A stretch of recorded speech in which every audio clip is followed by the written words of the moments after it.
got any new commissions? Specifically one with a huge more attack, perhaps?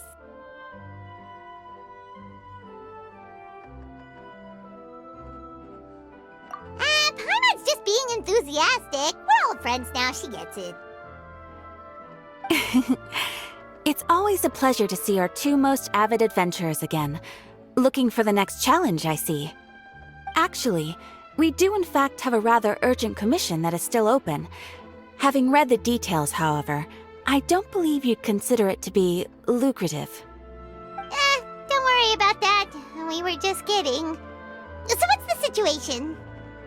To put it simply, the requester is looking for a temporary replacement actress for their musical. The original cast member ran into some issues and is currently unable to perform the role. But the troupe has also been experiencing some financial difficulties, so unfortunately they cannot afford to pay the replacement actress. That does sound like a tricky situation. So basically they're looking for a volunteer? That's right. Our adventurers reached out to many actresses, but none of them were willing to take the job. There are only a few days left until the performance. If they can't find someone in time, they'll probably have to postpone the show. And delays tend to create all sorts of new problems. Got it. Oh, this one's a doozy. What do you think, Traveler? Any ideas? Even if we took the commission, neither of us have any experience starring in musicals.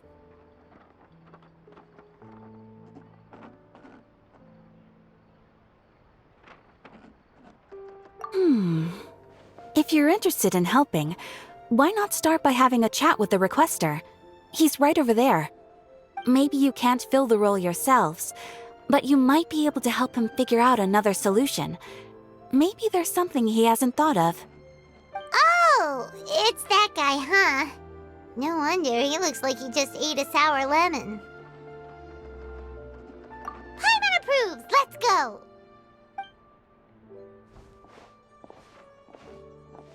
Hello there! Are you the guy looking for a new actress? Wait, I know you two! Are you really willing to act in my musical? Wow, sounds like we're pretty famous in Fontaine already. But to answer your question, neither of us have any experience in musicals. But we heard that you're in a bit of a bind, so we figured we could at least try to help you think of a solution. Ah, I see. It's okay. I knew that asking for a volunteer was a long shot. If we can't find someone to step in, we'll have no choice but to cancel the show. It would be such a shame.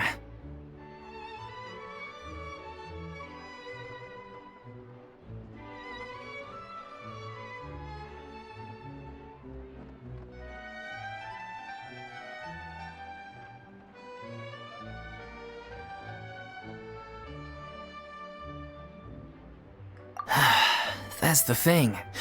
We're not some high-profile theater troupe, just a group of amateur enthusiasts. All our sets and props are very crude. We're grateful enough just to get an audience, never mind ticket fees. If we had a way to make this profitable, things might have turned out differently. But now, it looks inevitable that we'll disband. Disband? You're splitting up the troupe? Oh, I guess the lady at the Adventurers Guild didn't tell you? Yeah, this is supposed to be our final show together as a troupe. One last show, and after that, we go our separate ways. So we were really hoping to end on a high note. Nobody wants things to just fizzle out, not after all the time and effort we've invested into it.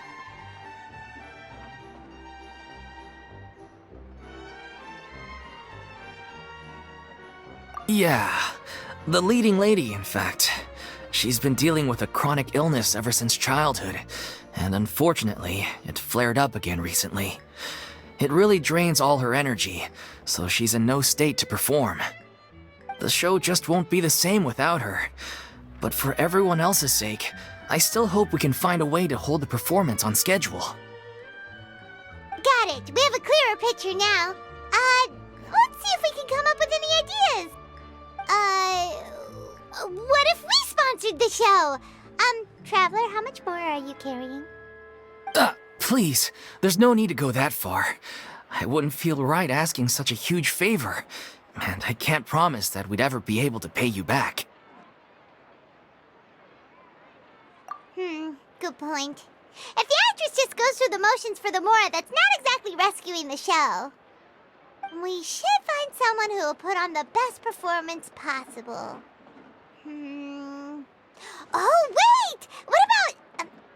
you know who? That's how you know we're the best of partners. Anyway, she should have all the free time in the world right now. She's really good at performing, and she was once super popular with the crowd. Performing in a musical should be a piece of cake for her. Who are you thinking of? Sounds like someone famous.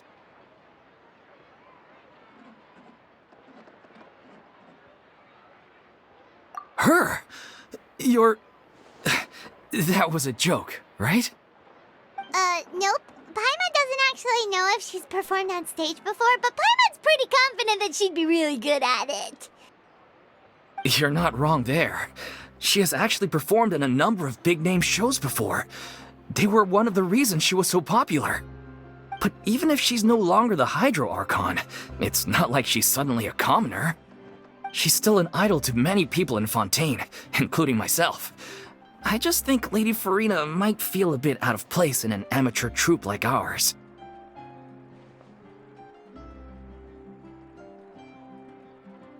Well, yes, but... Fair enough. I mean, if she was actually willing to, then of course I'd be honored to have Lady Furina star in our show. I'm sure the rest of the troupe would be delighted too. I'm sure everyone in our troupe has probably dreamt of performing on stage with her one day. Of course, it all depends on whether she's interested. She might consider this opportunity beneath her. No point in stressing about that. We'll only know if we ask her. And besides, things are different now. There's no reason for her to be all high and mighty anymore.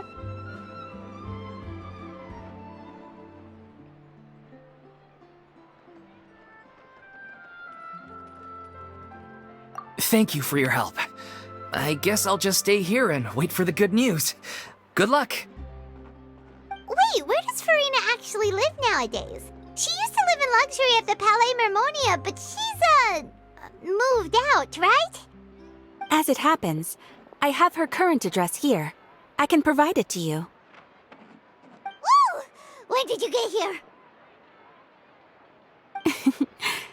I came over when things were starting to sound more promising. I thought I should be at the ready in case my assistance is needed. It is my duty to support commissioners in any way I can. Thank you, ma'am. Thank you so much. Well, now that we've got the address, we'll go find Furina. Back in a jiffy.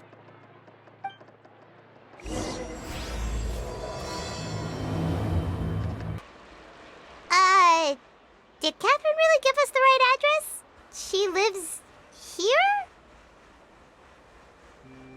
Not that there's anything wrong with this place, it's just, a bit of a step down from the Palais Mermonia. You know, it's common courtesy to make sure the homeowner isn't an earshot when you're denigrating their abode. Ah! Okay, when did popping out of thin air become all the rage? First Catherine and now you? I was just out on a shopping trip. I ran out of macaroni, so I went to grab a few more bags. I used to have a much wider range of choices when it came to food, but now I'm finding that simple, traditional home cooking can be quite delicious too. Not at all. As long as you have different kinds of sauces in, you can have macaroni and tomato sauce one week, macaroni and bolognese the next. Oh, sounds like you're really struggling to cope. How rude! Questioning my cooking skills. The audacity! It's not like I have a very eventful life these days. Actually, I barely leave the house. So I don't see how it's unusual that my meals are a little simpler now too. Besides, I'm sure I could master dishes like la lettre focilor or blubber profiteroles in no time, if I felt so inclined. Ah, there it is. You don't know how to cook. Not yet, maybe, but... Anyway, what are you even doing here? I do hope you didn't come here just to ogle at my fall from grace. Let me first be clear that I'm not taking guests at this time. So if you're just here to clown around, then please be on your way. Shoo! Sorry! We're sorry! Please don't be mad!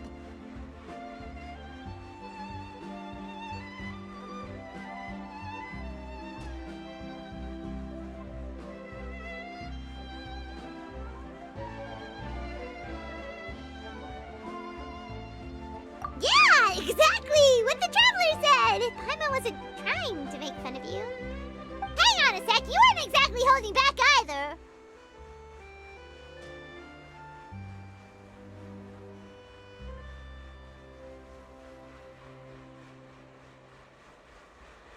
My help? Well, maybe you're forgetting that I'm no longer the mighty Hydro Archon. I don't even have a vision, you know. Don't worry, it's nothing that serious. It's just very specific, and you're the one with the power to help.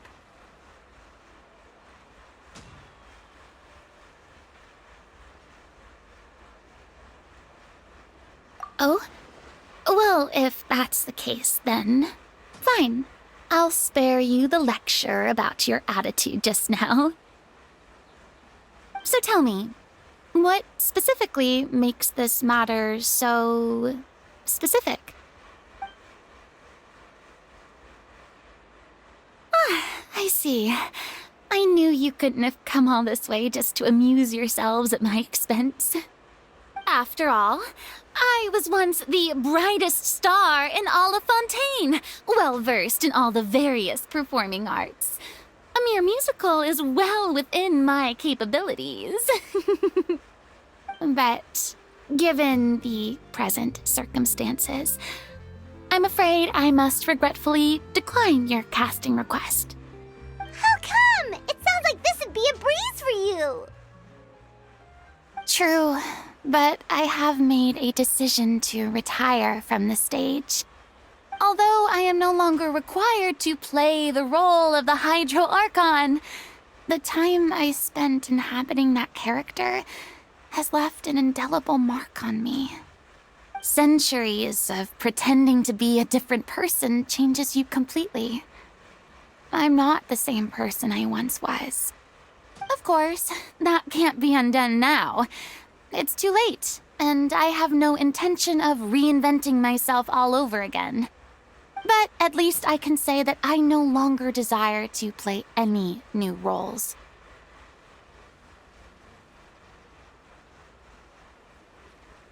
Paimon can understand, but this is just a one-off part to fill in for someone who's sick. Surely that's okay.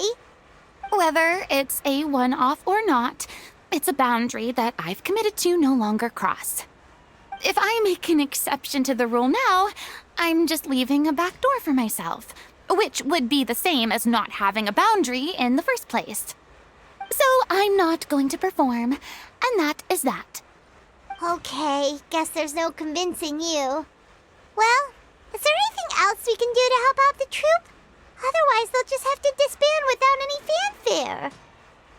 Do you know any other actors who might be interested in the role? Nope. Short and to the point, okay. I've never been great at maintaining relationships. Besides, anyone I've ever worked with probably couldn't wait to get rid of me. Since I'm just an ordinary person now, they'll probably just laugh in my face if I go asking them for help.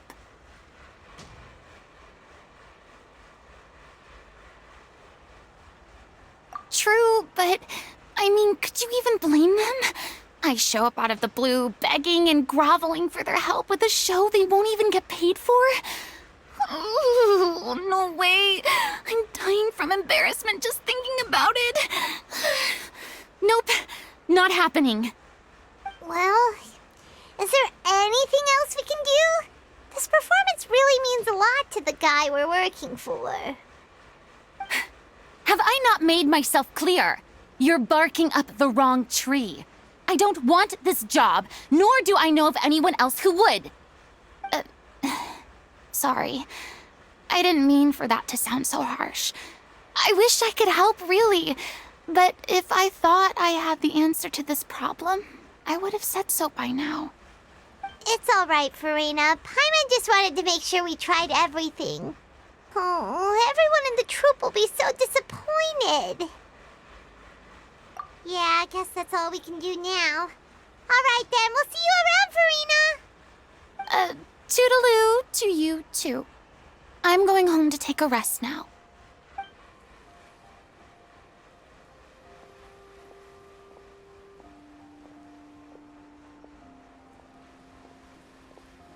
Leave me.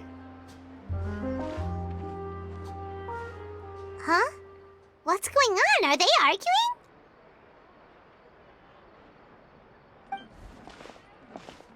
That's besides the point. I'll ask you again. Why did you start looking for a replacement without my consent? When did I tell you I'm going to take a step back? You didn't need to say it. We've known each other for how long now? We know the signs. But you never tell us about your illness, even when it's clearly flaring up. And that gives you the right to make a decision on my behalf? Shortly after you left, the troupe's lead actress came to the Adventurers Guild. She believes that she's healthy enough to perform. Excuse me, but can you both take a moment to discuss something else for now? The adventurer assigned to your commission has returned.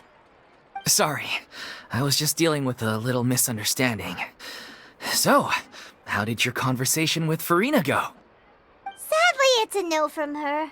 We tried to persuade her, but she wasn't having it. She doesn't want to play the role for personal reasons. I see. Well, circumstances have changed a little, so maybe that's not such bad news after all. You see, our leading lady has just informed me that she's well enough to make it to the show after all. Staging the musical with the full original cast was always the dream, of course. Oh, right! Sounds like everything worked itself out then.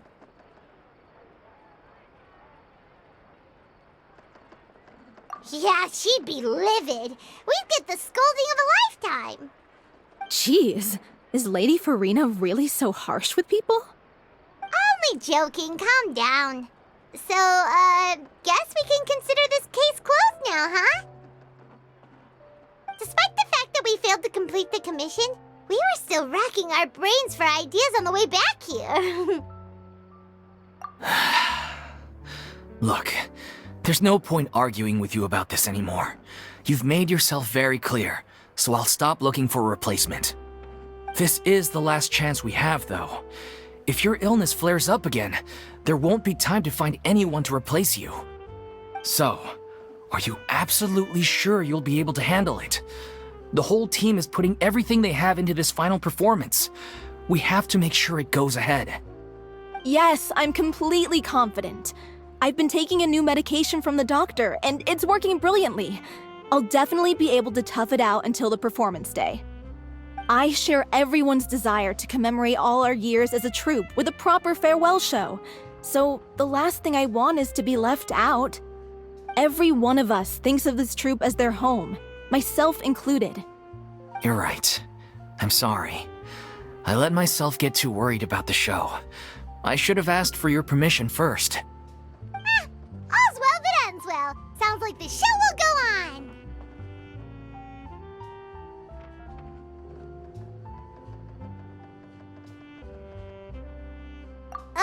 Sure.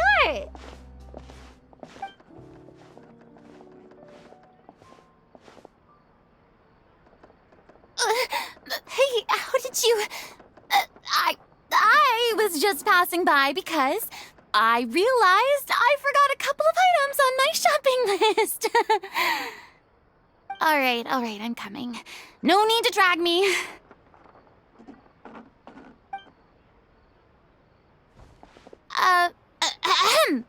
Hello, one and all. I couldn't help but overhear your conversation just now. Furina? Didn't you say you were gonna take a rest at home? What are you doing here? I was just ever so slightly concerned about the situation you mentioned. Yes, a teensy bit concerned, that's all. When you came to talk with me earlier, I jumped right to explaining my position and said some strongly worded things. And all before I even had a full grasp of the situation. Anyway, I just feel a bit bad about how it went down. I'm sorry, Paimon. Oh, it's totally fine. Paimon didn't take any of that personally. You really have a knack for asking the most uncomfortable questions, don't you? I felt very sheepish, having had a change of heart after flatly refusing you. And then, to make matters worse, you caught me. But in any case, it sounds like the issue has already been resolved. Yeah. When they said they were gonna ask for your help, I almost had a heart attack. I mean, how could we be worthy of having Lady Furina star in our show? There's no need to think like that, and no need to keep addressing me as Lady. Just Furina is fine. I was wondering, if this troupe is so important to all of you, why does it have to disband? If the difficulties are purely financial, then there must be a solution. You could put the shows on pause while you look for a sponsor, for instance. Everyone seems so devoted to the troupe. I'm sure if you keep chipping away, you'll find a way through. We all want to believe that, but some things are just beyond our control. Everything's been going downhill ever since we lost our director. She was the heart and soul of our troupe. She kept us going. Her name was O'Reilly, and she was the founder as well as the artistic director of our troupe. And tragically, she was a victim in this serial disappearances case. What? That's actually how I recognized these two. It was all thanks to their efforts that the true culprit was brought to justice. But still, no sentence can bring our director back to us. She was a loyal fan of your performances, Miss Furina. They were what first inspired her to get into musical theater. She rallied many people around her who were destitute or had lost their sense of purpose in life, and convinced them to join her troupe. She wrote her own scripts, acted on stage, and mentored each and every one of us. People loved our performances back then. We seemed to be going from strength to strength. Things were really looking up for us. And then disaster struck. Yeah. After that, the entire troupe fell into disarray. None of us know anything about script writing, let alone how to handle the business side of things. We've been doing the best we can. But despite our efforts, things are slowly but surely falling apart. It's agonizing. But ultimately, we'd rather end things now on our own terms than stick it out to the bitter end and watch all our dreams turn to dust. Oh.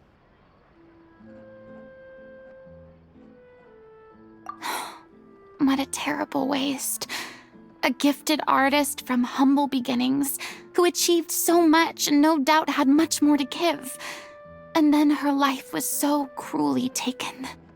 I suppose it's fair to say then that this final show, besides being your farewell to the stage, is also your final gift for her? Yes, exactly. We all miss her terribly. Well, good thing I followed the traveler here. After hearing this tragic tale, I can no longer stand by and do nothing. Furina. I know what you're thinking, but I by no means plan to cross the boundary I've set for myself. Besides, they're no longer looking for a replacement anyway. I can, however, provide some artistic guidance from the vantage point of a highly experienced audience member. But only if you feel this is something that would help, of course. Oh, most definitely. We'll take any guidance that you can give. We unfortunately don't have any budget for a consultant, though. Will that be a problem? I don't need any compensation. All I'd ask in return, if you're willing, is that you tell me some more about the life and work of your late director. Something I've begun to realize since my departure from the Opera Epiclese is that there's a lot you don't see when you observe everything from on high. The law only judges criminal behavior and does not weigh human emotion. The court's verdict can settle the question of criminal liability, but what about all the unresolved emotions of the parties involved? What happens to them?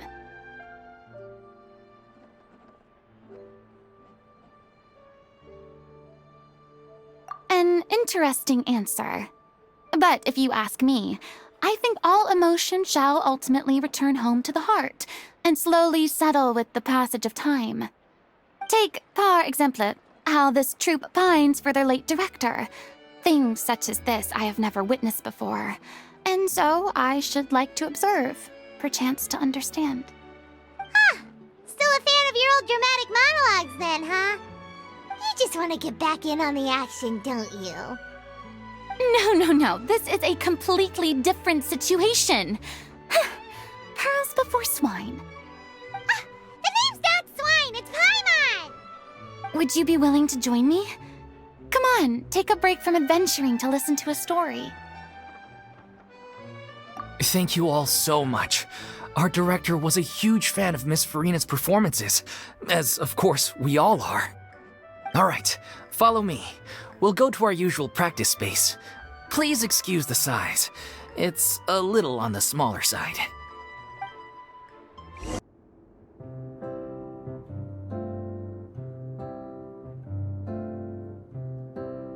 Huh?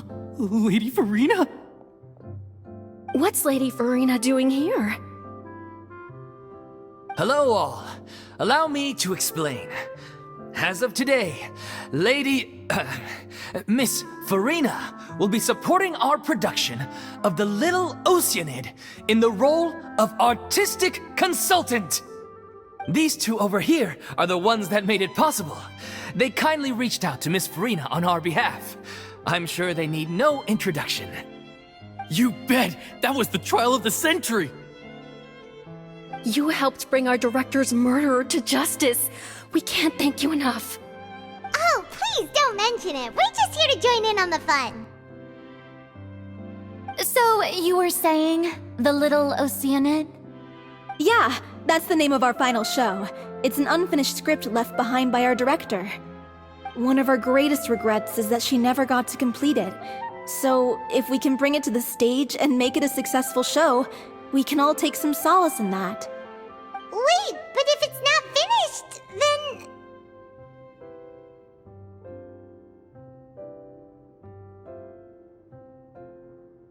Yeah, we've been battling issues on every front trying to realize this dream. Anyway, let me give you a quick summary of what the story's all about. The protagonist of the story is a young Oceanid who transforms herself into human form, despite the protests of her family. She longed to live just like any other human, and sure enough, she found friendship and even love. Everything seemed perfect. But one day, her true identity was exposed, and her world came crashing down around her. So far, so good. A classic tale. What happened after that? That's one of the issues we've been trying to deal with. Unfortunately, this was as far as the director got with her script. We need a proper ending so we can bring this musical to the stage, but people have different opinions on which direction to take it in. We still haven't decided between a happy ending or a true-to-life tragedy. By true to life, you mean the director's sudden disappearance? Yeah, like they say, truth is stranger than fiction. But then there's the question of whether we really want to use the stage to pass our raw pain onto the audience. Exactly. A lot of the time, people come to watch a show just hoping for some light entertainment. We have to consider their emotional stake in this, not just our own. And one last thing. We're still waiting on confirmation from two of our main actors. The first is Paulo, who plays the protagonist's lover. He's locked himself away to focus on writing an ending for the script. But the deadline's passed, and we still haven't heard from him. The other is Villemont, who plays the main antagonist. He took the director's death pretty hard. Hasn't set foot in the city since. He did write to us, promising that he'll be there for the final performance, but we haven't seen or heard from him since. So we're not really sure what to make of that.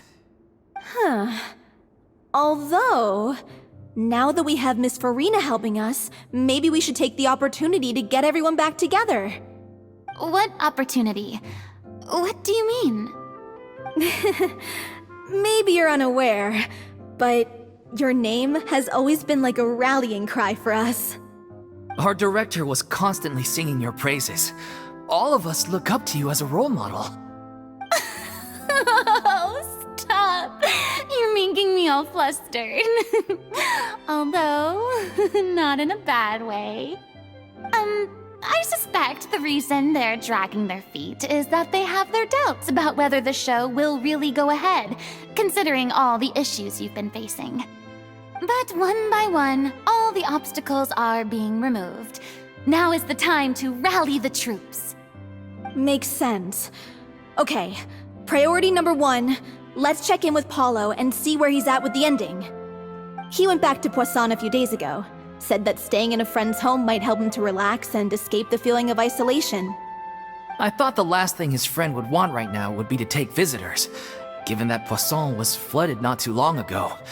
But I guess it's the opposite. A friend in need and all that. Yeah, maybe he could use some company. Poisson?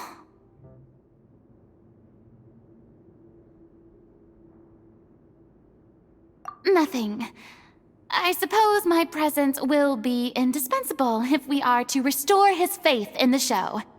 So, allons-y. To Poisson!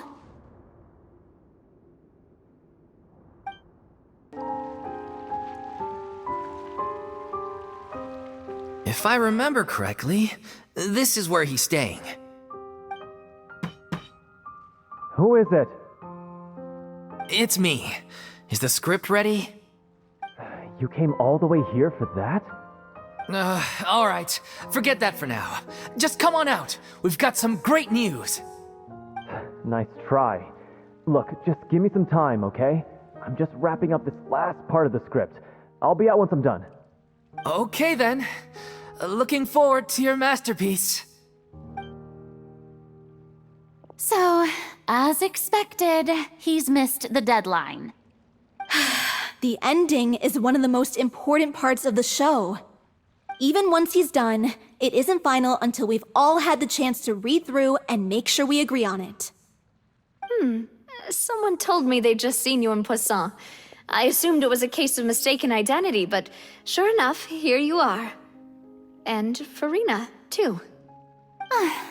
I was wondering if we might run into her. So, you're here for Paolo? Looks like he could be a while, so feel free to take a stroll around town in the meantime. I've made all the arrangements already. Oh, it's okay. We can just wait here. Thank you for being so considerate, Miss Navia. That sounds wonderful. We'll take that stroll. Get over here, you! How oblivious are you? How are things in Poisson now? Any better? Things are on the mend, but it's a slow process. Some people may never recover from the trauma they experienced. I'm sorry to hear that. I wish there was something I could do. Please, must our conversations take such a depressing turn every time we meet? We all have painful memories, but we don't have to let them cloud everything we do. And if you're trying to make a new start, perhaps it's best if you don't bring up the past all the time. Thank you for your words of comfort. You make a very good point. But for now, at least, I think I should stay with the way I'm feeling for a while longer. It's okay. These things take time. Moving on from a painful experience is easier said than done. Which brings me to why I'm here. I thought you should probably know that not everyone here is ready to forgive and forget after the Hydro Archon's inaction in the face of catastrophe.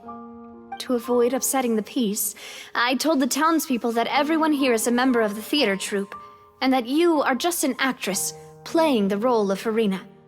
It's not a perfect solution, but hopefully it means you won't have to lie low while you're here. That's so thoughtful of you, Navia. Well, what do you expect? I am the courageous and considerate president of Spina di Rosula, after all, like my father before me. Anyway, that was all. Look after her now.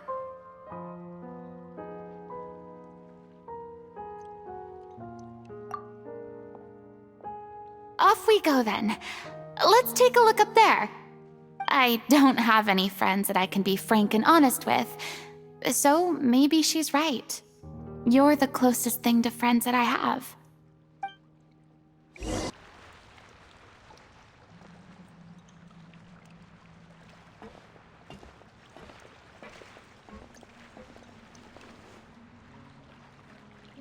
I'm so grateful that Miss Navia was so understanding. To be perfectly honest, I didn't know if I was ready to meet her. It's always easiest to just run away from your problems. But that never fixes anything. You can't get around the obstacles without facing them. So that's why you were nervous when they brought up Poisson. Yeah. I'd be lying if I said I wasn't scared of coming back here. Still, I felt it was something I had to do. As I was saying before, I want to see for myself the things that I never could in the past. I'd be overjoyed if the people here could find it in their hearts to forgive me, but they're more likely to unleash a tirade of vitriol against me, which, of course, I completely understand and accept.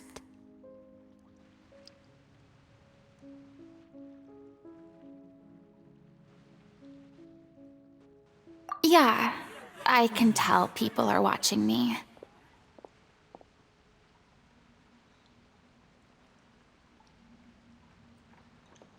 I'm sure some people here see the idea of someone coming to Poisson dressed as the Hydra Archon as extremely disrespectful. I used to be terrified of the gaze of other people, especially when they had suspicion or resentment in their eyes. I guess I wasn't quite ready for this after all. Paimon's surprised you're making yourself go through all of this.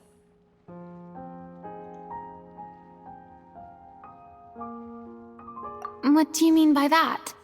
You expected me to just keep running and hiding from my responsibility forever? Look! There seems to be a crowd gathering over there. Probably time we made a move. How about we check out Spina di Rosula's ship? We should have a view of the whole of Poisson from there. I'm sorry. You probably just wanted a relaxing stroll, and here I am dumping all this heavy stuff on you. We don't mind. It's actually refreshing to see a different side of you. Great. Well, I appreciate your company, so please don't disappear just yet. I don't know whether you can tell, but the years of suffering and loneliness aren't the only reason I have a hard time facing up to who I used to be. As I stand here by the ship, I can't get the images of the rising water out of my mind. One after another, people were taken by the water. All those treasured lives and memories washed out of existence in an instant. They thought their god would protect them. They had absolute faith that when disaster struck, a divine power would save them from harm. And all the while, I played my part to perfection to convince them that was true. But then the floodwaters finally came, and the Hydro Archon did nothing. You shouldn't look at it like that. You're only doing your duty.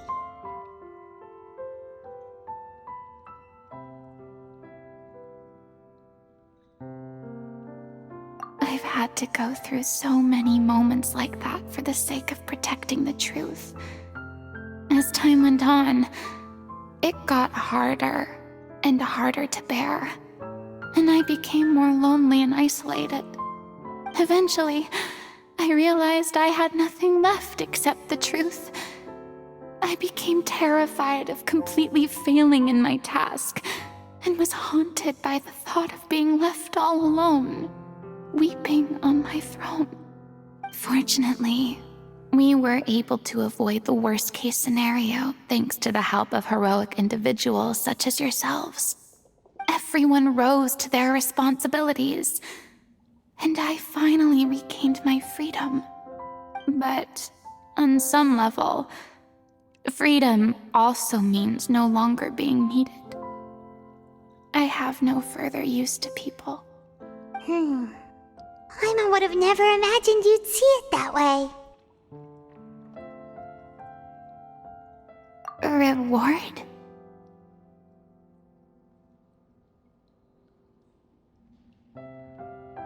I guess so. Back then, I didn't even dare to dream about having someone to confide in. I was scared of someone recognizing me for who I truly was, and exposing the secret I swore to protect. Believe in the Furina you see on stage. She is the one you can trust.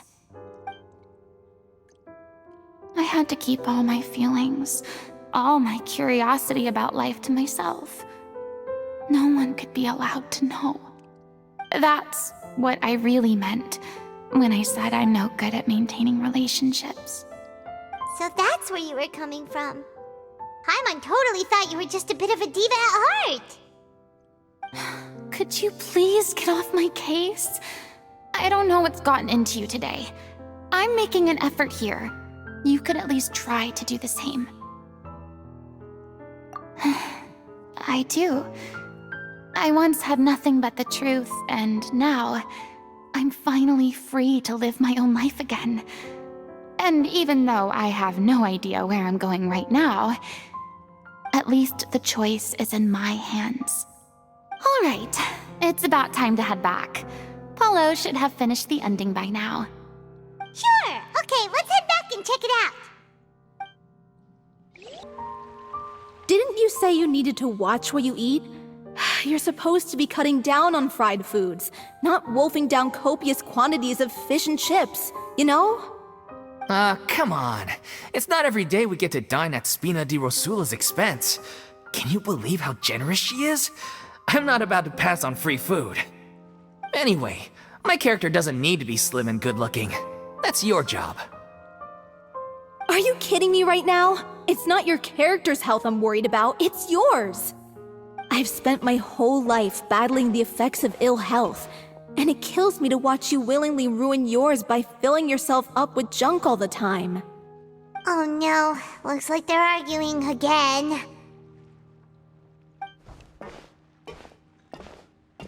We're back! Could you maybe put your differences aside for a moment? Ah, you're back. We've been enjoying Spina di Rosula's VIP treatment in your stead.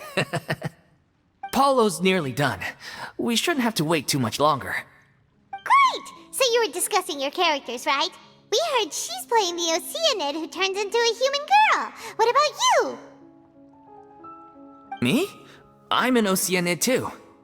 He was originally supposed to take the form of a crane, but he outgrew that role. Well, the costume at least. So now he's playing the boar instead. Sorry. The boar's not a bad character, actually. He's the one who raises the Little Oceanid, yes? That's right. He has some pretty memorable lines too, like when he imparts some solemn words of wisdom to the Little Oceanid. If you become human, you can reveal your secret to no one. You will face suffering and loneliness. Is this truly what you want? Wait, that sounds kind of familiar. It's the most important line in the whole script. I think it's a symbolic statement about our director's life and legacy. She kept quiet about all the trials and tribulations she faced in running our troupe, allowing us to devote ourselves fully to performing. It was only after she was gone that we realized how tough her job really was. You mentioned earlier that the troupe is like your home. Yeah. I was born with an incurable illness, and once my family found out it couldn't be treated, they decided they didn't want me anymore. I spent some years taking whatever work I could find and trying to manage my illness with various medicines. But whenever I had a bad flare-up, I'd be lying in an alleyway for days at a time. It was like that until the director found me one day. She told me I had a great voice and asked if I was interested in studying singing from her. I said yes. She took me under her wing, taught me to both sing and act, helped me find Mora for my meds, took care of me when my condition decided to flare up. I know it was all a huge burden on her. She sounds like a really incredible person. She really was. She gave everything she had to her troupe and the people in it. All of us were so proud to call her our director. I was a lost child too when she found me. As the child of a murderer, my parents weren't around when I was little, so I got sent to an orphanage. The other kids were always picking fights with me. They'd say things like, "Come on, you must be pretty tough if you're the son of a murderer." It was just to taunt me, though.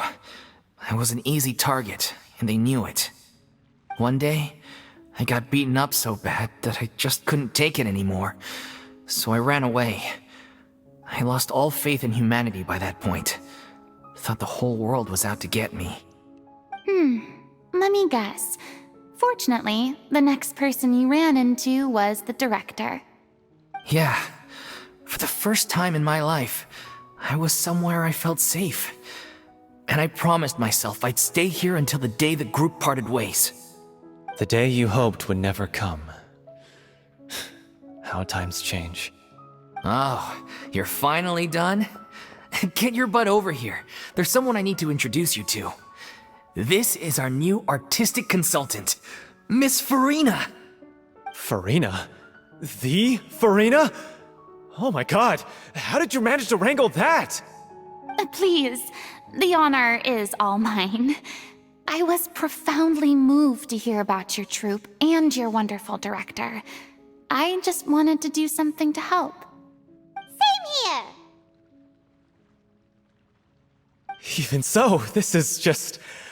Oh, wow. I'm sorry. I'll try to calm down. Now, where was I? Ah, yes, the script, of course. Let me give you a rundown of how the story unfolds in my version of the script. I'm sure you're already familiar with the beginning of the story. A Little Oceanid decides she wants to become a human against the wishes of her family. She finds love and friendship in the bustling city.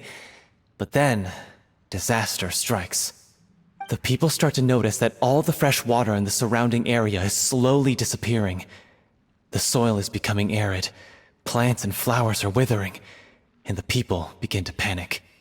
The Little Oceanid, Cleo, and her lover decide to do something about it and investigate the truth of the matter together. In the end, they discover that all the waste and pollution created by humans over the years has caused the fresh water to flee the land, as if driven by a consciousness of its own. Consciousness?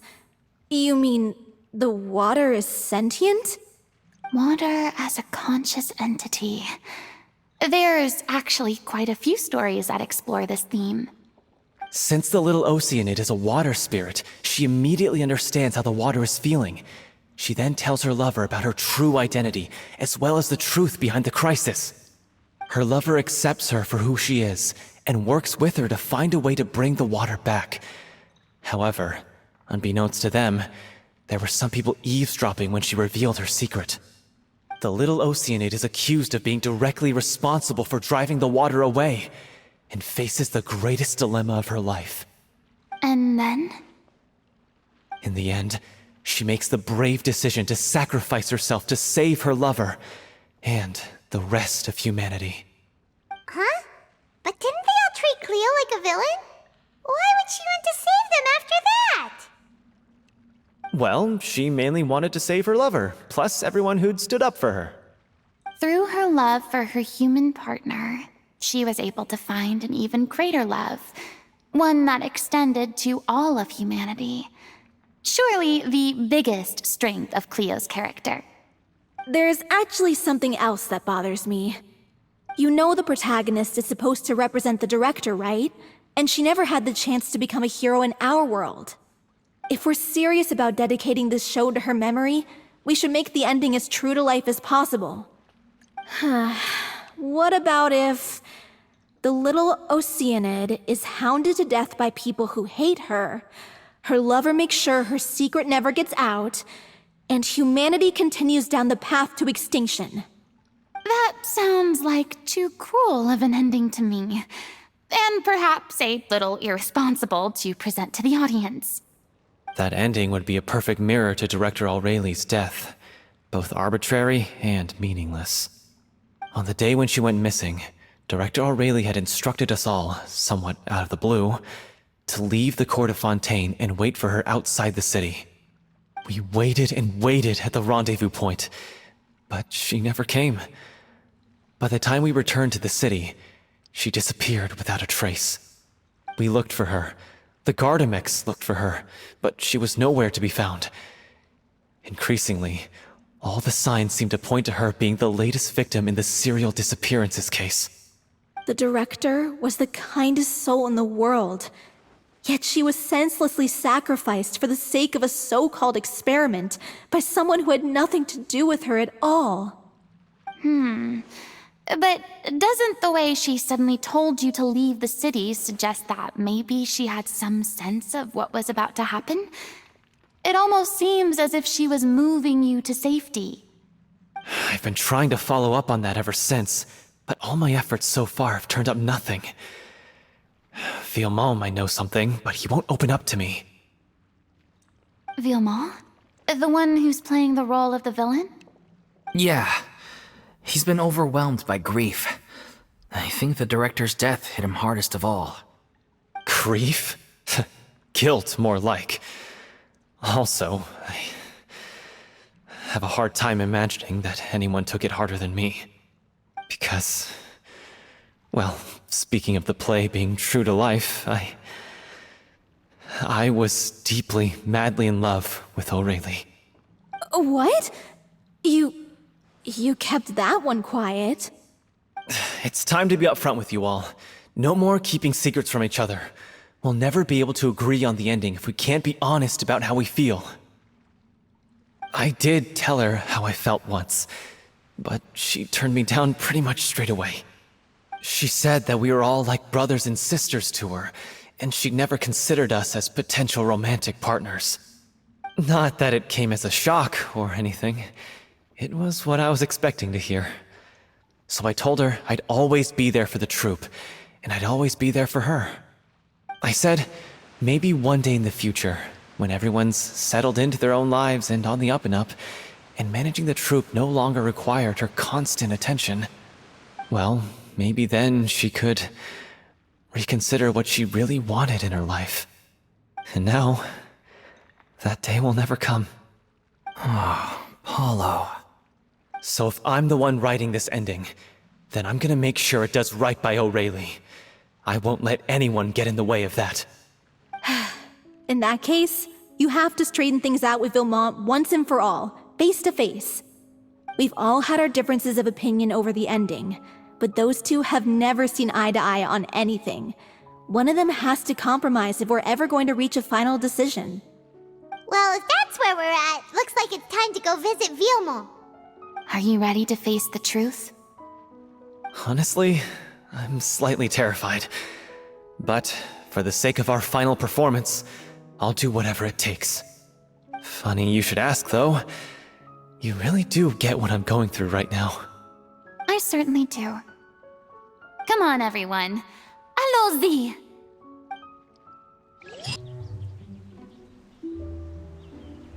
Ugh, as if this journey wasn't tough enough already without a roadblock. Don't worry. We should all be fine with the traveler here. We don't need to take a detour. Wait, why are you all looking at me? You're not seriously expecting me to fight, are you? We're just curious, that's all. I don't think anyone's ever seen Furina in a fight before. Yeah, but don't you remember why? The Hydro Archon willingly gave up all her power so it could be converted into indemnitium. Miss Furina said so herself. Precisely! And I'm not even the Hydro Archon anymore, so all my power is gone anyway. As much as it pains me, unfortunately, I should just stay put. I'm more like a damsel in distress more than anything.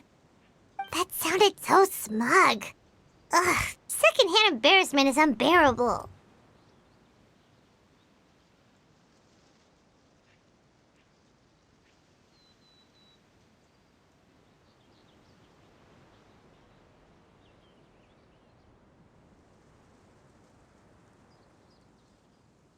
C'est la vie, indeed. Alas, I am forced to watch on helplessly as a more brave and seasoned adventurer than I swoops in to save the day. Aw, too bad. I was so pumped to feast my eyes on fight mode Furina. Sorry to leave all the heavy lifting to you. Don't worry, piece of cake. Vilmont, are you there? Huh? Oh, it's you guys. Wait, what's Lady Furina doing here? I can explain. We've been rounding up the whole troupe. We now have everyone except you. So, you think knowing the truth about the director's disappearance will help you write an ending to the script that pleases everyone? I care just as much as everyone else about making the Little Oceanid a success. That's why I wanted to wait until after the show. If I open this can of worms now, I just don't want to make things difficult between us. We're supposed to be a unit when we're on stage. Vilmont, avoiding the truth will not help anyone. Unless you mean to suggest that Aurelie's death had something to do with you. I don't want to talk about it. Listen, Vilmont. I used to think that my love for Aurelie was a point of shame. I never brought it up to anyone. But now, I've made up my mind to put it all on the table. I'm prepared to face everything, to sacrifice everything for the sake of the show. The Little Oceanid cannot be complete unless we do justice to Aurelie on an emotional level. This is why people think of you as not being the smart one. As you all know already, the troupe was kept afloat not from ticket sales, but donations from the audience. Of course, that was nowhere near enough. We took on side jobs when we weren't performing, but even then, the troupe's financial situation was pretty dire. So, anyway, one day after a show, a merchant came to me and offered us a huge sponsorship. In return, we just had to provide the audience with their drinks during performances. It seemed like a win-win, so I said yes to it on the spot without consulting the director. It was only when the merchant came to deliver the goods that I realized the drink in question was synth. Isn't that the drink peddled by the culprit behind the serial disappearances case?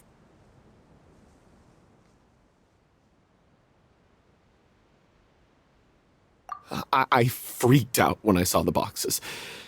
And I told the director everything right away. She was completely shocked as well. But she didn't reprimand me for making the decision without consulting her. Instead, she contacted the merchant and stated that the troupe could not agree to this collaboration. The merchant was furious, berated us for going back on our word, and threatened to sue us for damages. The amount was astronomical. There was no way we'd be able to pay. And then? I was going to sort it on my own, but the director stopped me. She said that this was an issue for the whole troupe and it wasn't my fault. But things only got worse from there. The synth merchant just wouldn't let up, and then suddenly the director told us all to leave the city one day. I knew then that things must have reached a boiling point. I admit this whole thing was my mistake. I didn't dare to tell any of you the truth back then, and after the director disappeared, I was even more afraid to say anything.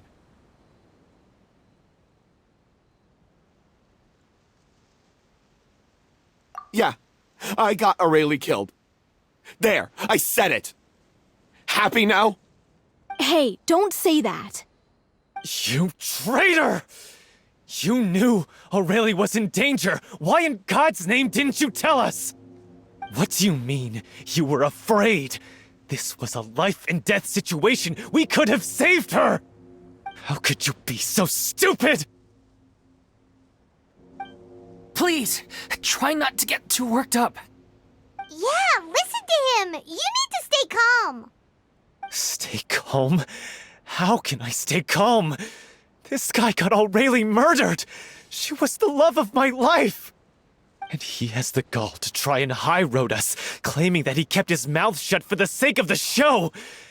How about taking some responsibility for what he's done? All I can say is I'm sorry. Truly. I wanted to apologize to everyone in the troupe, but that won't bring back the director. What good is my apology now? I'm just a coward who made an awful, terrible mistake that I can never take back. Beat me up if you want. Kill me if you prefer. It's what I deserve. End my life so I can meet the director and apologize to her in person. Get out of my sight. Go, get lost. I don't ever want to see your face again. That's enough! You've screamed and shouted at each other for long enough. Now pipe down, both of you! Can you stop conflating the show on stage with your real-life relationships in the troupe? You keep saying that you want to use this final performance to pay tribute to your director and celebrate her life. How can you do that if you're just using it as an excuse to vent your own emotions? You're right. I'm sorry. On stage, the lead role is the focal point of the audience's attention. And you're all used to seeing the director as the heart of the troupe. But in her own life, her greatest desire wasn't to be the center of attention. I can tell how much she loved you all, and how much she loved the troupe. What she wanted was to build a warm home for all of her brothers and sisters. To shield you all from the storms that rage in the world outside. That's how you should remember her. And that's what you should be celebrating. I understand why you're trying to make her the hero of the story, but isn't she your hero already? After everything she did for you? Yeah. So think hard about what that means. And then think again about what you hope to achieve by arguing with each other. If you really hate each other and can't reconcile your differences, then you could just call it quits now. Why bother with the final performance if the group is already fractured? But you can't bring yourself to do that, can you? You care too much about Director Aurelie and the home she built you all to let go. What are you laughing at? I don't see what's so funny. Sorry, I didn't mean it that way. It's just that, for a moment there, it felt like our director was back with us again. If she'd seen Paulo and Vilmont at each other's throats like that, she would have scolded them exactly like you did, in that same stern voice. Really? But she sounded like such a gentle person. Of course she was. Even her harshest lectures came from a place of kindness, and it showed. She really was a truly outstanding person. What you said, it really puts everything into perspective. I'm truly sorry. I really meant for this to be a genuine apology, but I ended up making it all about me and my self-pity. It's all right. Let's save all this for after the performance. So, the ending. What what are we gonna do about it? Clearly, everyone needs to take a step back for now and reflect on what really matters. When emotions are running high, things get lost in the fray. The end of the story needs to focus back on Aurelie herself. She's the true star of the show.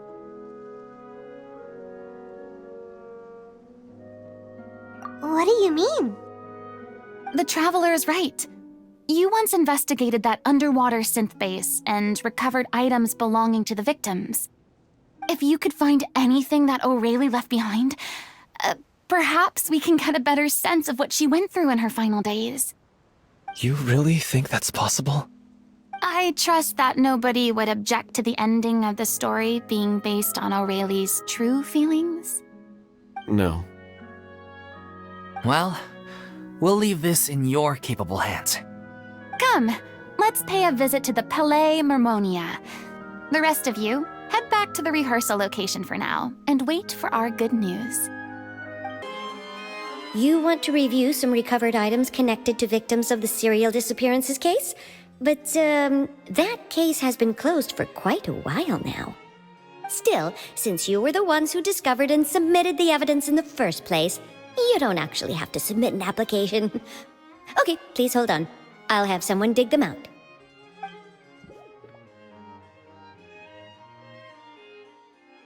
So, this is all Aurelie left behind. Just whatever she was carrying on her person and this tattered old notebook. Hey! It's full of script lines! And sketches too! Looks like they show where the different props should be placed on stage. Let me take a look. Maybe there's something in here from after she was kidnapped. Aha! I found something. To whoever discovers this diary.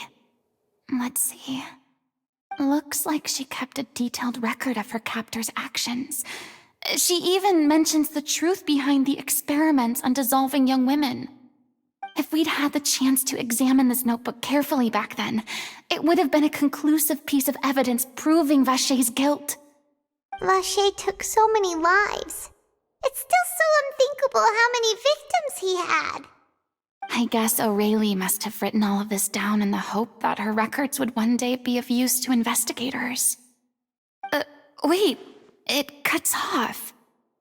Her handwriting here gets patchier and more illegible by the line. She probably didn't have much strength left. Her final words are... I'll let you read them for yourselves. She was so terrified.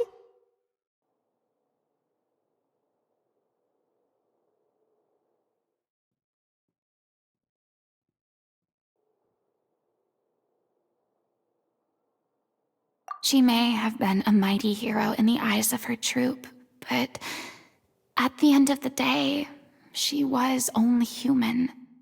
I can't bear to think how painful and lonely her final days must have been. Wait. This part on the last page sounds strangely familiar. If you become human, you can reveal your secret to no one. You will face suffering and loneliness. Is this still what you want? Isn't that the most important line in the Little Oceanid? Because I am an older sister to them. Oh. So she didn't regret her decision, even as she sat in silence, waiting for death to come. I'm sure this is what the troupe would have hoped to hear as well.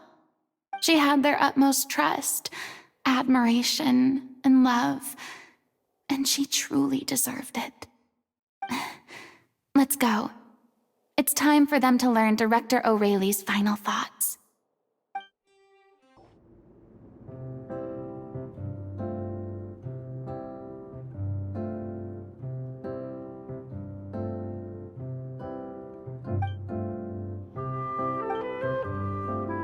She deserves a hero's farewell. If that's the only way to convey to the audience the courage and selflessness that she showed in the face of death, then it's a meaningful way to end the story. Even in the last moments of her life, she was still leaving a trail for others to follow. She did her best to protect as many people as possible, even if it meant sacrificing herself. We know what choice our Little Oceanid would have made now. I don't think any more discussion is necessary. Well, Vilmont, if we put the past aside for now, do you think you can bring yourself to go ahead with the show? I will channel all my regret and put it into my performance, to make this a show worthy of our director. I won't ask for your forgiveness, and you don't need to worry about my feelings. This final farewell show should be about Director Aurelie and her alone. Then it seems like we've reached a consensus. I have a feeling that this will turn out to be the most mesmerizing performance of your lives. Really? How can you be so sure when you've never even seen them perform before? Don't underestimate my experience. After watching a countless number of musicals, I've learned one important thing. If you want to move the audience with your music, you must fully commit and immerse yourself in your role, pouring all your emotion into your performance. And aren't human emotions, love, hate, regret, and hope, just the most mesmerizing things in this world? I don't believe anybody could be more committed to bringing this story to life on the stage than they are now. Thank you for the vote of confidence, Miss Furina. And thank you for supporting us through all this. Then, let's not delay things any longer. We need to discuss the details of the ending and get it nailed down once and for all. Actually, before that, I'd like to make a proposal. During the curtain call, please allow me to use the director's name instead of my own. Huh? But then... After all, this role was originally meant to be played by the director. I'm just filling in for her. Besides, a role commemorating her life should be associated with her name. Well, if you're sure you're okay with that, I have no objection to it.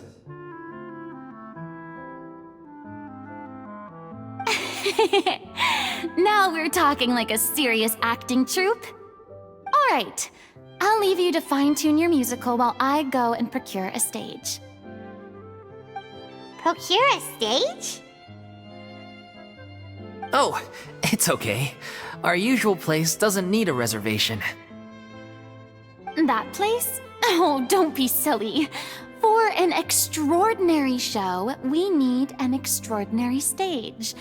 By which I, of course, mean the Opera Epiclese. Whoa, wait, what?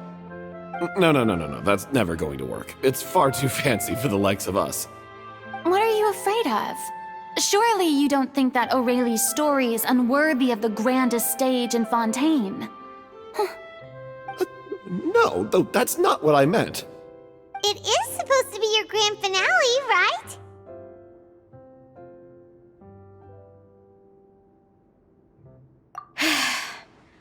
I have no problem with it then. How about the rest of you?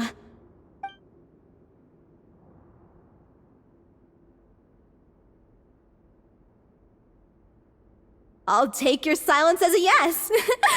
Thank you for giving us this opportunity. It really is a dream come true. Well, then don't disappoint me. If you mess this up, it'll reflect poorly on me too. Come on, we'll need to get the go-ahead from Nervilette. I know just where to find him.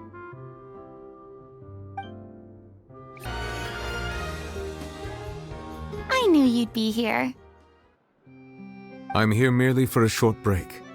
It has been a while, Miss Furina. And you too, Traveler in Paimon. What might I assist you with today? I would like to book the Opera Epiclese for an event.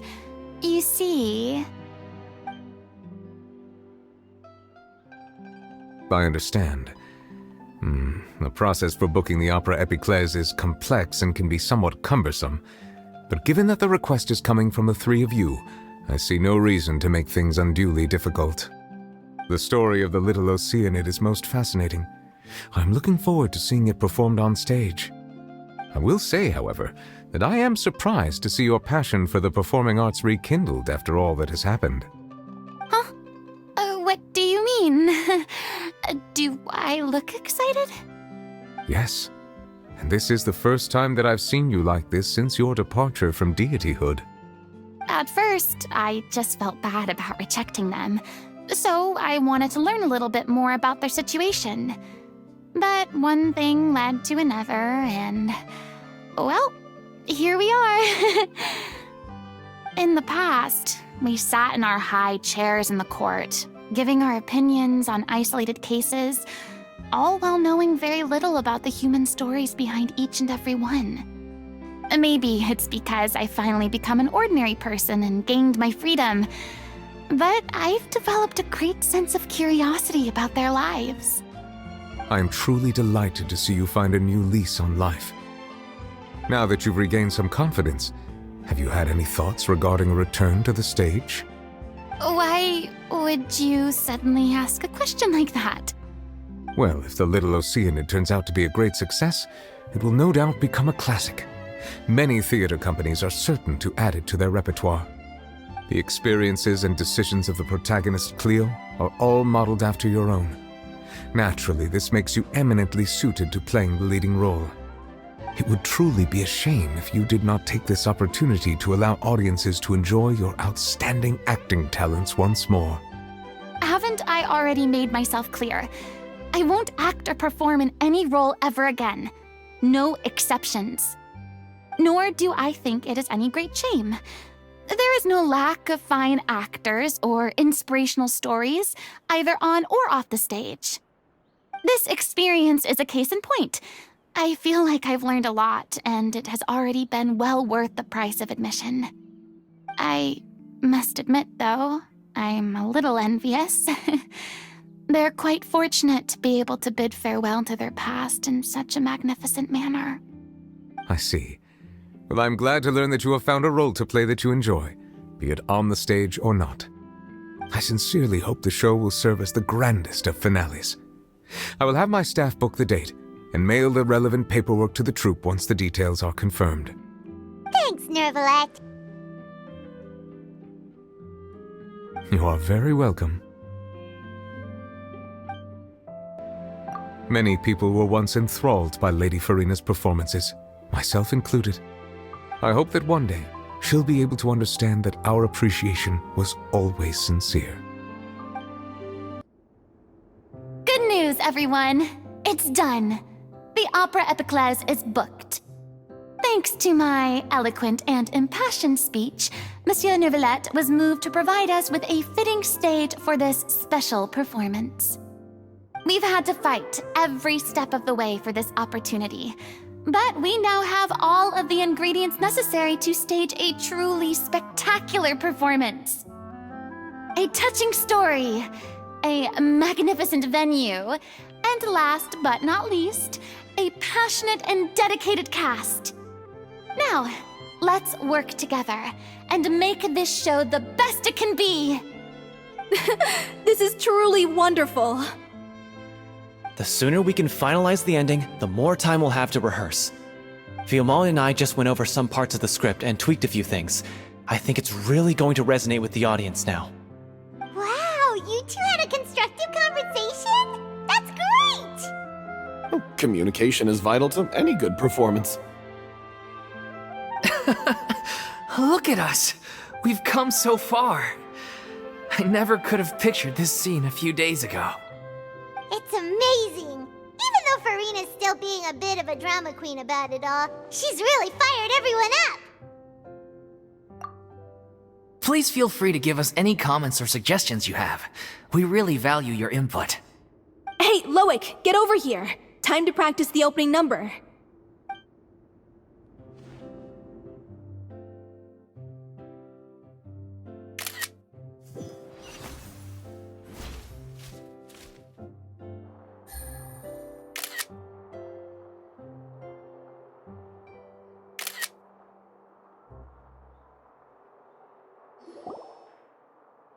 Cursed Cleo.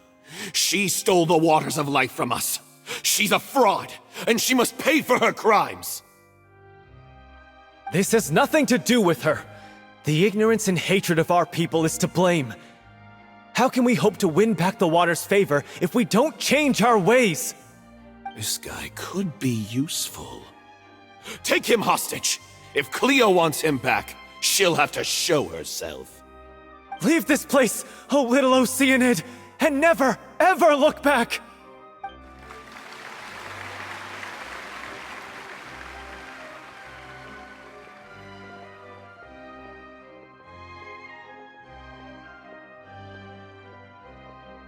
Everyone's really throwing themselves into their roles. I haven't seen such a fine performance in a long time. If only... What should we do? It's almost time for her to take the stage! Why does it have to be now? Hey, what's going on? You're due on stage any second now. Oh no, not again. But why? What about your new meds? Did they stop working? They've been getting less and less effective over time. I've had to keep increasing my dose. What? I thought they cure it. So they were only managing your symptoms? I figured whatever it took to get me through this final performance. How could you do this to yourself? And after that lecture you gave me about not looking after my health. I'm sorry. I've let everyone down. You...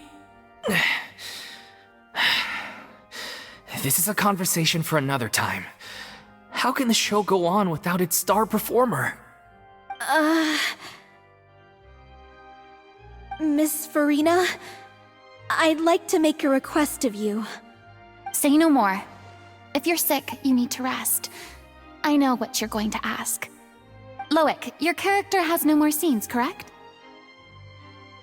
Oh, yeah. I think my scenes are all done. Although, I do have one more line. But I guess another guy in the troupe with a similar voice register could take it. Why? Please take Delphi back to her place to rest. I'll sing the finale.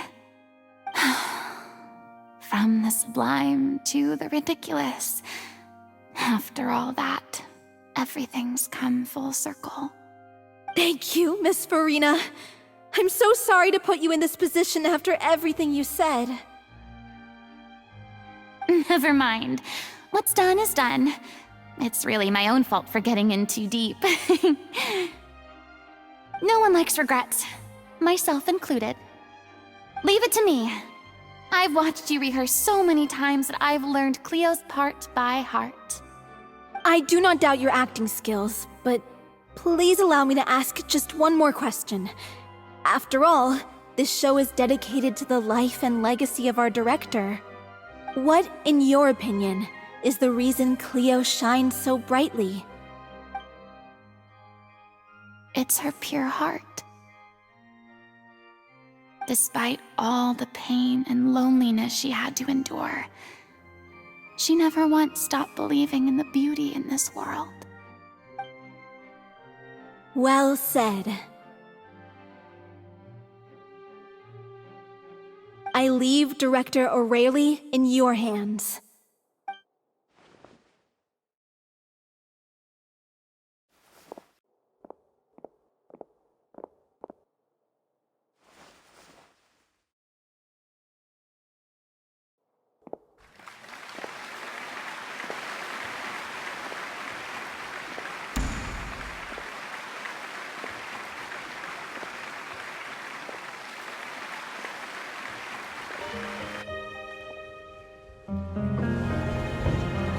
Is she here yet? Will she get here? She's not coming! You're wrong. She's here.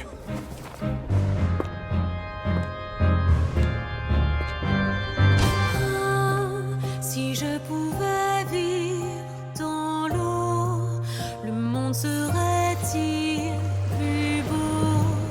Me pardonneras-tu, ô chère mère? L'eau dans son courant fait danser nos vies, et la cité est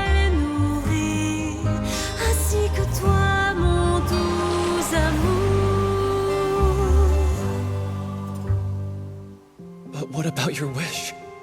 My wish.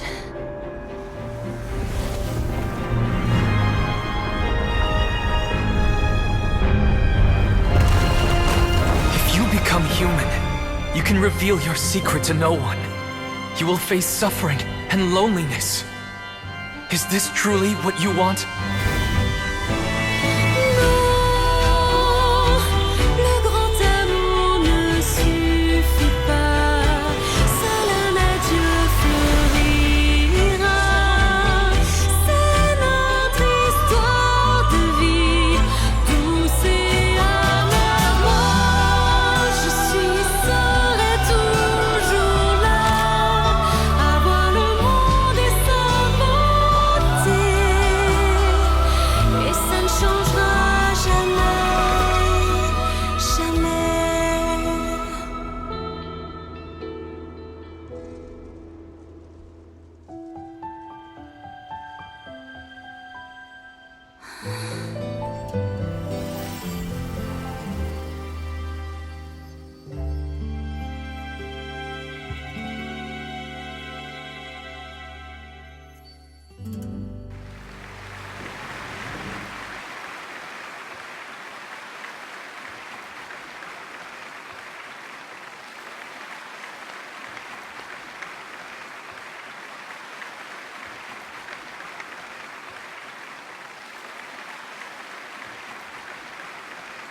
Is it just me?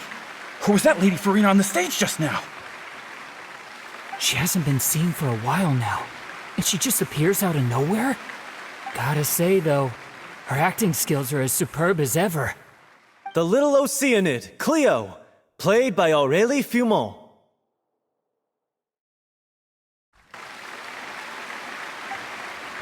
Wait, that's not her name. What's going on? I don't know, maybe it's just a doppelganger. I've spent a lot of time out of the spotlight, and they didn't use my name during the curtain call either. Hopefully, not too many people recognized me. It's too bad that I had to break the one clear rule I'd managed to make for myself, even if I had no choice. Still, I have to admit that, despite everything, it felt good to be back on the stage again. Finally, we would like to give a special thanks to our artistic consultant and event coordinator, Miss Furina.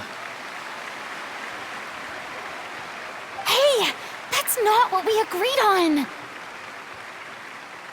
Oh, so it was Furina after all. She's back!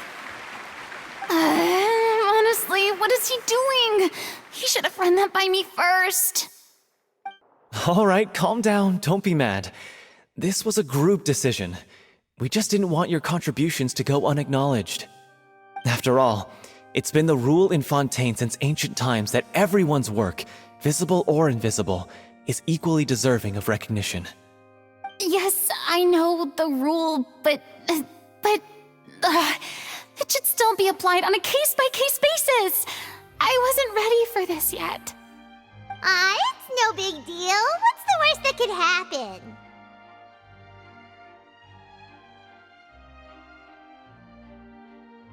Oh, yeah? Well, since you think it's so easy, you can sign them for me. This is a great chat and all, but can we talk about that crazy thing that happened during the show? It nearly gave Paimon a heart attack. Paimon flew over to where she was supposed to be and was about to drop the prop vision, and then suddenly, a real one popped out of thin air! Oh, that. I've got no idea what happened there either.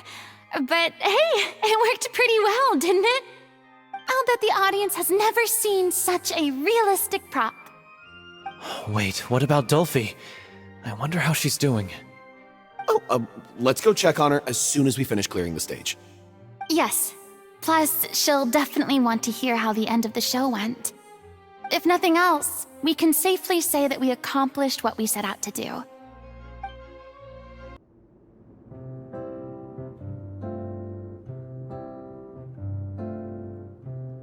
Ah, you're back. She's doing okay. Her condition stabilized after taking some of her original medication. From experience, though, I'd say she still needs a few more days of rest. How did the performance go? Was it a success? Did the audience like it? You'll be glad to know it was fantastic! Also, you're not gonna believe what happened while Furina was on the stage. You'll probably be able to read all about it in the Steambird first thing tomorrow morning. That's wonderful. I'm so sorry I failed to see it through to the end. I guess I was wrong to try and tough it out to begin with. Oh, don't worry about it. Like they told me after announcing my name during the curtain call, everyone's work deserves recognition. Even though you couldn't see it through to the final scene, the audience was very impressed by your performance. It's safe to say that you made your mark on this memorial show. Well, one way or another, we did it. I've had bad luck ever since I was born, so I never expect things to go smoothly in life. I'm just happy to know that we went out on a high note. That's all that matters. Blaming your bad luck again, are we? Maybe if you didn't push yourself past your limits so much, your illness wouldn't be flaring up all the time. Oh, don't you start. I don't have the energy to argue with you right now. Aw, you two clearly care a lot about each other. I don't know what you're talking about. You mean we never stop arguing with each other?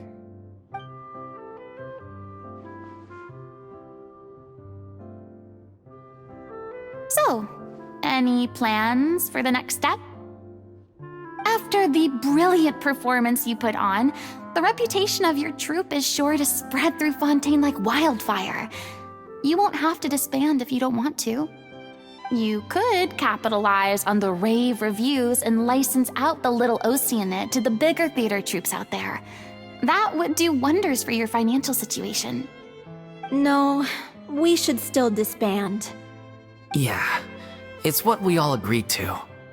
After all that's happened, I should give you guys some space. But maybe our paths will cross again one day. Hey, don't just walk off!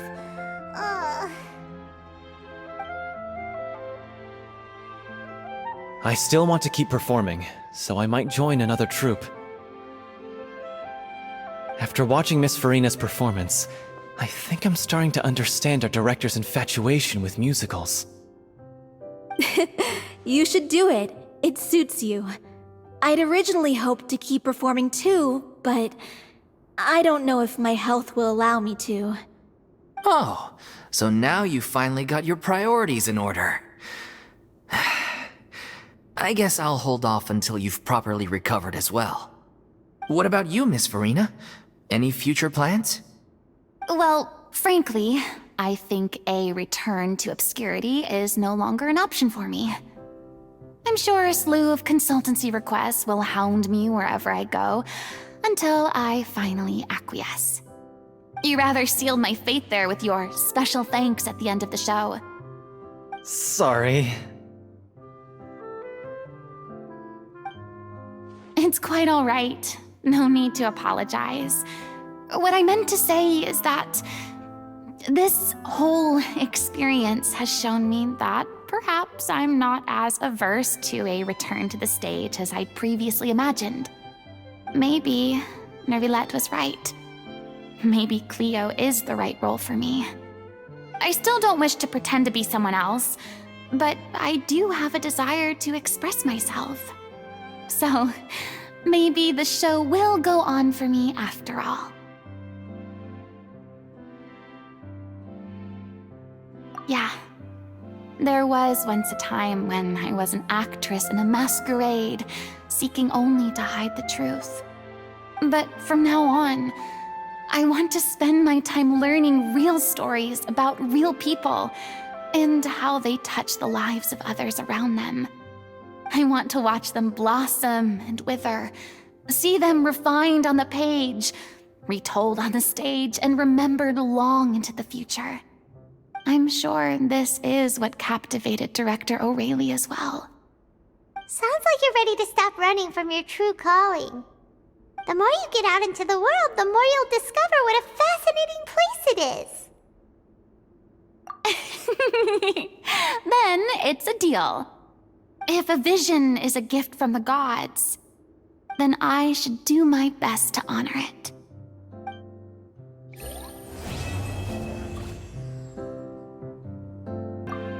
It's ironic to think that in my whole time as a god, I could only ever dream of receiving this kind of power.